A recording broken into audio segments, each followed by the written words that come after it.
Hey, I'm Danny Olivos, and I've been training here at Impact for about 2 years now. My takeaway from Impact isn't the training, really, isn't the smoker, the conditioning, fighters training, going to other people's competitions and supporting them in their jump ups and ranks.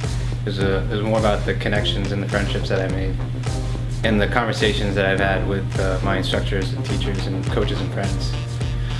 The conditioning and all that other stuff I was telling you, that it was great, but the connections were powerful. In that short 2-year period, you wouldn't think that you would build such a close bond with certain people, but you really do.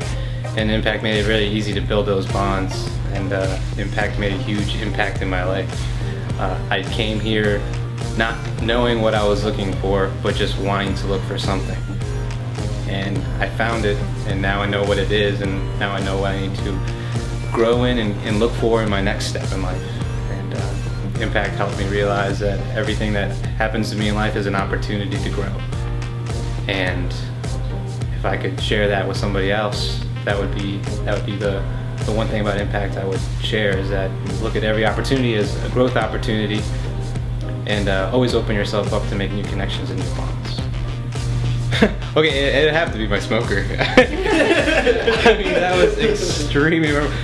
Actually, maybe not extremely memorable, because I don't remember much. It was just like thinking back, it's like thinking back to a dream, and what a roller coaster of emotion that was, and the highs and lows you have when you're in the ring, and the highs and lows you have when you're out, because you just got yourself whooped, and you're puffy and you're blue and you look like an avatar.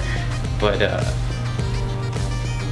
even though I remember a lot of the bad parts that happened in the fight, it was the encouragement and support from the Impact tribe that made me realize what a huge, awesome experience that was. And so, even though I don't remember the fight, I remember everything else, and that was what the tribe represented and expressed to me about how I did and how I grew from that.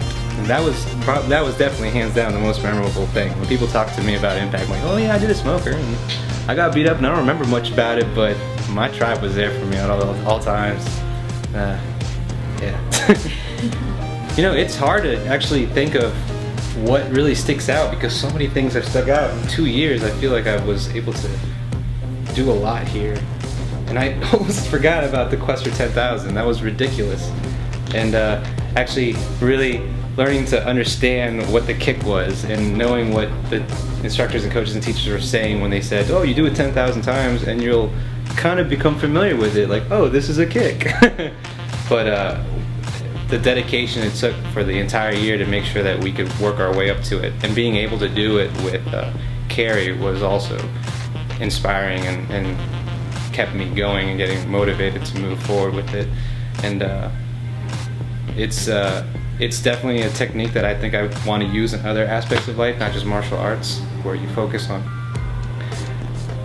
learning something for the first time and doing it repetitively so that you can truly embrace and understand what you're working out. When you're looking for a place to train, really make sure you know that the environment is the environment you really want to be in. Where is the school headed, and where do they see their classes headed, and how do they treat their students who want to head in certain directions? It sounds really cheesy, but if you walk into a school and you don't feel love, just walk out. And if you walk into the school and you do feel loved and welcomed and inspired to grow and keep training, then that is your school. I think it's something that you can notice and realize within the first couple classes.